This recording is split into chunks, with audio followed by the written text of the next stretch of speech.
And now, it's time for another Dice Tower review with Ryan Metzler.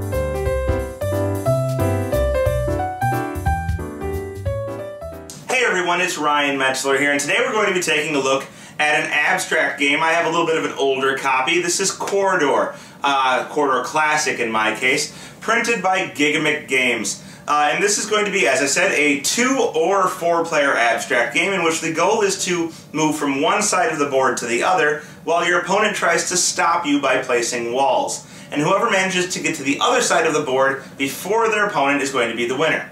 So, now that you've got that really basic introduction, why don't we take a look at what comes inside of my older version of the game, and then I'll give you my quick summary of gameplay and my final thoughts on it at the end of the video.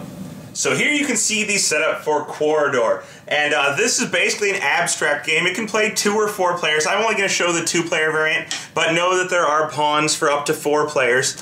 But in the 2-player game, each player is going to have a pawn, which will start on the center portion of this first row here, and then each player is going to have 10 fences. You can see here these are wooden fences. Each player has 10. In the 4-player game, each player has 5.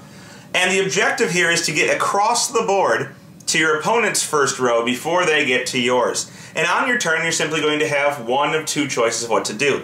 You can either move your pawn orthogonally, so I could simply move 1 space, and my opponent could move 1 space, and so forth and so on, attempting to get across the board, or you can place one of your fences. So let's say that it's this player here's turn, and they would like to place a fence on their turn.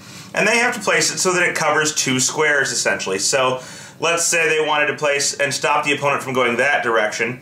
They're going to put that fence there, and now this opponent either has to choose to go around the fence, continuing this way, or they're going to have to kind of go this way and around. But maybe that player decides to play a fence as well.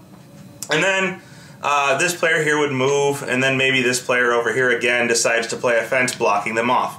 Now you're never allowed to create a scenario where the other opponent cannot feasibly get over to your side of the board. So if he continued to move this way, this player could not take a fence and block him entirely into this area. So you always have to have a path to be able to get across the board. But essentially, you're going to take turns either moving your pawn or placing a fence until one player manages to reach the other side of the board where their opponent started. That player will be the winner.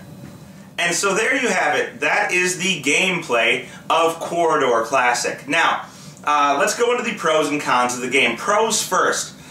It's a very simple game to learn. It's one that you could probably play with almost any age range of gamer, and it's one that doesn't take a whole lot of time to learn. You're simply either going to be moving your piece or placing a wall.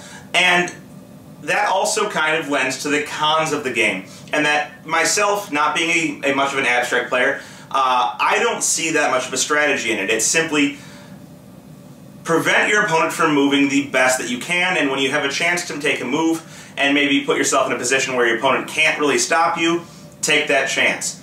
Now, maybe I'm not enough of an abstract gamer to catch the subtle intricacies of the game, but I just don't get it with 2 players. Now, it's a little bit better with 4 because everybody's trying to do their own thing, and maybe there's a little more interaction and movement between the pieces trying to get across the board, and there are some rules about jumping over other players' pieces and getting extra movement.